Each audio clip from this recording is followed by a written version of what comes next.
Before we start the dumbbell pass-through motion, let's talk about the plank first. We're going to have our feet hip width apart, so pretty narrow, and we're going to have our hands also narrow. You can even have them sort of interlocking thumbs like this, or a thumb width apart from each other.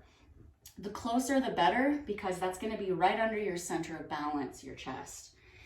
So when we are in our plank position, we have an active shoulder. So this is an inactive shoulder, letting them droop down. You can see it's actually even hard for me to talk or breathe. So I want to push up into this active position.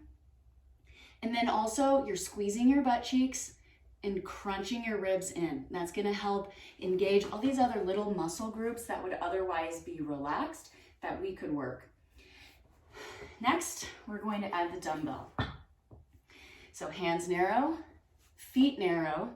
We're going to take the opposite hand. We're going to grab under the dumbbell and pull.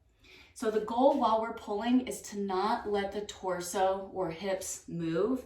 So that's why having the butt tight, the core sucked in, active shoulder helps keep us stable.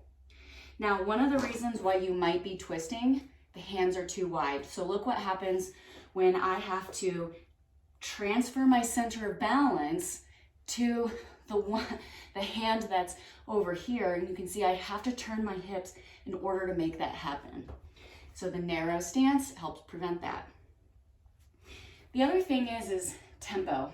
So when you're performing this, it's all about basically a static strength with a little bit of dynamic motion. And so we don't want to do this very fast. You want to make sure that you're spending enough time checking off all these things on your checklist. So the checklist would include, when I'm in my plank, is my butt up or sagging. When I transfer my weight to one hand, am I moving? And also, is my butt squeezed the whole time? Once you can check those pieces of quality off of your list, you can go to heavier weight. Don't worry about how fast you're doing it. Focus on the quality of the movement.